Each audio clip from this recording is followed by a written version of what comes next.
biggest mistake is keeping you fat. Do you feel like you're doing everything right? You're eating healthy, you're going to the gym, you're trying to get your steps in, you're getting your sleep in, and yet the weight won't go down? That means that something isn't quite right. So let me tell you what the biggest mistake that I've experienced firsthand, so I'm very qualified to talk about it, might be, so you can actually fix that. For those of you who don't know me, hi, my name is Flo. I'm a certified personal trainer, and my mission here is basically to help you reach your dream body the healthy, the sustainable way. You know, I've done it myself, my clients are now doing it, so why not you? Let's get into the video. So what is that big mistake that you are making preventing you from actually seeing fat loss? And the winner is you're not eating enough. Now, I know what you may be thinking. Well, Flo, I have to be in a deficit to lose fat, and you're not wrong. Sometimes you're not losing weight because you are actually not being in a deficit. That makes total sense. That's normal. That's easy to fix. But there is a range at which you should be eating in order to actually see results, because if you're eating too much, you're not in a deficit, you're not losing weight. But if you're eating too little, you're not losing weight either. Because what happens when you eat too little? I'm going to use an analogy here that I've used with a lot of my clients to actually explain to them how it may work. Let's say that every month you're making 1900 euros. Every single month, that's what you're making, and you're actually spending all of that money because you know that you have it, and you know that next month this is exactly the same wage that you're going to have. You're going to have 1900. Now, let's say that all of a sudden you go to 800. You're not going to spend 1900 euros per month if you're only making 800, right? This is pretty much the same with the body. If it's used to a certain amount of food, especially when you're in maintenance and you're actually eating enough, then all of a sudden you cut the calories by half, if not more, actually, based on my example. It's going to lower your metabolism, and the lower you get, the more your metabolism is going to go down, but even more so, the more likely you are to get into starvation mode, when your body just holds on to everything and lowers your energy level and lowers your metabolism. So basically all your efforts to be in a deficit,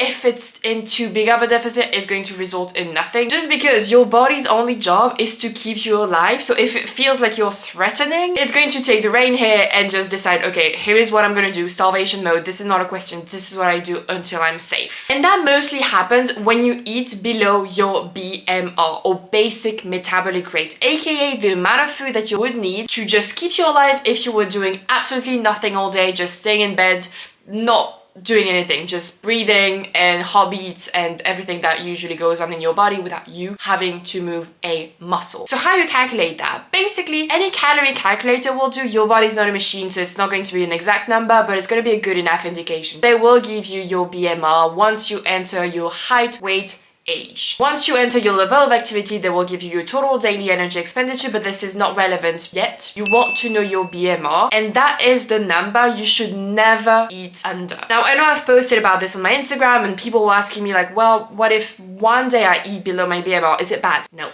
Of course not. It's not bad if one day you happen to be sick, absolutely not hungry, you don't have time or whatnot, you eat below your BMR. Your body won't get into starvation mode if one day you just don't eat enough. That's all right. However, it's when overall and repetitively and every single day for a long period of time you end up being below your BMR. And I would know, because when I was at the height of my ED, I was eating 900 to 1000 calories every day, and this is my BMR. This is the BMR that I had at the time, which I don't know now, but I'm gonna add it after. This is not it. I'm eating way below my BMR, so no wonder why my weight was not going down, and I was just in starvation mode. I lost my periods, lost my hair, I lost my energy, obviously, and I still was skinny fat, meaning that I had been losing a lot of muscle mass, because that's what the body ends up taking when in starvation mode. The least muscle you have in your body, the lower your metabolism. So obviously, if you're not eating enough food, it's gonna go to your muscles to actually get that energy. So you are going to lose muscle mass and end up skinny fat. And what happens when you do that, as I've just explained, is the lower your calorie intake, the more your metabolism is going to go down, the more muscle mass you're going to lose. And since muscle, as I've just said, consumes and needs a lot of calories, the lower your metabolism is going to go. So that means that if you're eating here and your metabolism is here and is going slowly but surely towards what you're eating, because obviously your body wants to match, it doesn't want to be in a deficit, it's not comfortable, so it's going to lower lower, and then even a bit more, just to make sure that you're eating enough. So that's here. And so you're going to end up not losing weight, being skinny fat, not feeling good, so you're going to lower even more, and so your body's going to match and not where you want to go. It can lead to absolute disasters, and you can die from eating very low calorie food for a very long period of time. With that being said, what to do? The first thing I want you to do is to calculate your BMR and then immediately start eating that, if not a little bit more. It's going to slow down your weight loss journey, sure, but nothing was happening anyways before that, so you want to get back to your BMR.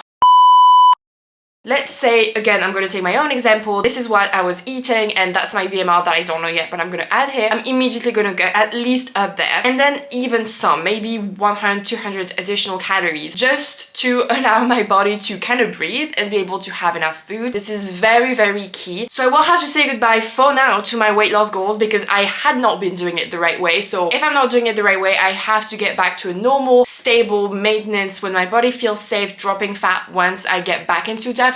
But it's going to take some time. So if you don't feel like you can actually go from 1000 calories, for example, to like much more, you can increase every week 50 calories by 50 calories, which is what we call reverse dieting. So that will slowly get you to your BMR and then some, and you will want to stay there for a little while, okay? Maybe 1 month, maybe 2. I know it's taking a while, but it's going to be so worth it, because what if you end up losing your period, hair, energy, and just life in general? Please, I know how impatient you are to transform your body, but the good thing is once you get your energy back, you'll be able to lift weight and build that muscle mass again, and finally end up lean and toned instead of skinny fat like I was. And that is going to completely change the game in terms of once you get back into deficit, it's going to be so much easier to lose the weight. And then when you're ready to lose the weight, I have an entire training dedicated to that. It's very in-depth for the real process on how to transform your body, how I've done it, how my clients are doing it, so why not you? And if you need a little bit of help, I have a free consultation call, openings below. It's completely free just to see if and how I can support you, and if I can, I will 100% do so. And that's pretty much it for today. Thank you so much for watching. Really hope that if that's you, you're going to be brave enough to take the long path that will keep you healthy over just trying to lose the weight as quickly as possible and ending up not doing it as I've just explained. Thank you so much for watching. I hope you enjoyed this video. You like, subscribe, comment, share, all that good stuff, and I'll see you in the next one.